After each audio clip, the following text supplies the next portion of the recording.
भारत के राष्ट्रपति, जिन्हें मिसाइल मैन के नाम से भी जाना जाता है, जो कि एक ब्रिलियंट लीडर्स रह चुके हैं, उनकी एक ऑटोबायोग्राफी है जो कि गुलजार साहब ने बोली है।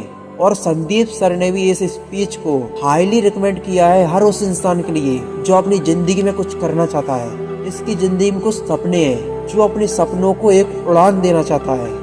I strongly recommend you all, strongly recommend you. इतना स्ट्रांगली मैंने कभी अपनी लाइफ में किसी के लिए रिकमेंड नहीं किया।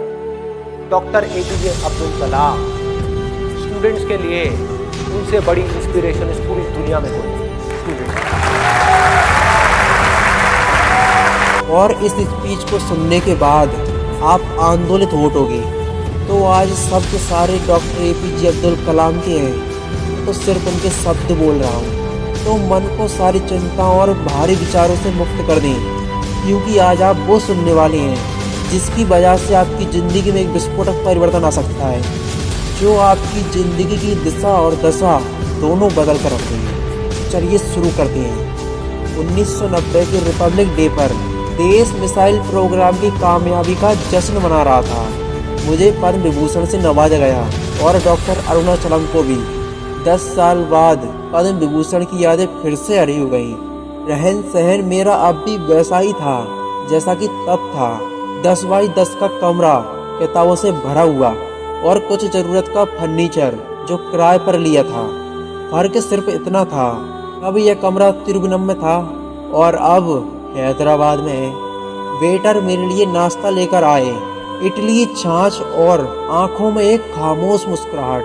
मुबारकबाद थी। मैं अपने हमबंदों की इस नवाजी से झलक गया। मैं जानता हूँ कि संस्थान और इंजीनियर मौका मिलते ही वतन छोड़कर दूसरे मुल्क में चले जाते हैं ज़्यादा आमदनी कमाने के लिए, लेकिन यह आदर, मोहब्बत, इज्जत क्या कमा सकते हैं जो उन्हें अपने वतन में मिलती है।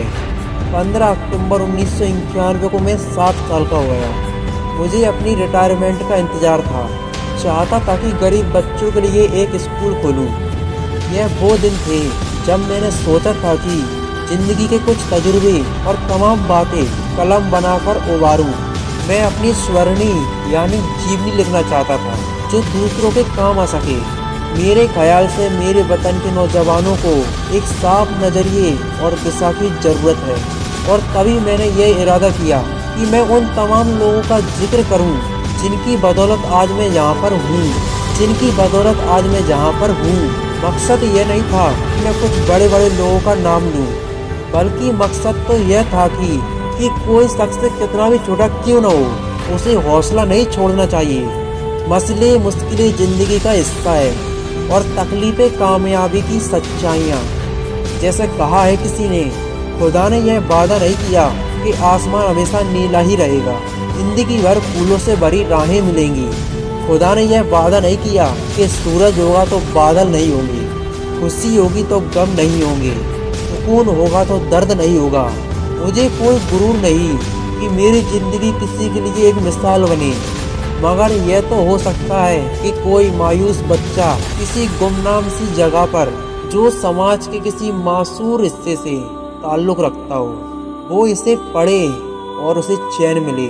वो यह पढ़े और उसकी उम्मीदें रोशन हो सकता है यह कुछ बच्चों को उनकी उम्मीदें लौटा दे, और जिसे वो मजबूरी समझ रहे हैं वो मजबूरी ना लगे। उन्हें यकीन रहे कि वो जहाँ पर भी हैं खुदा उनके साथ है। और काश हर हिंदुस्तानी के दिल में जलती हुई लौ को पंख लग जाएं तो वो सारा जग रोशन कर दे।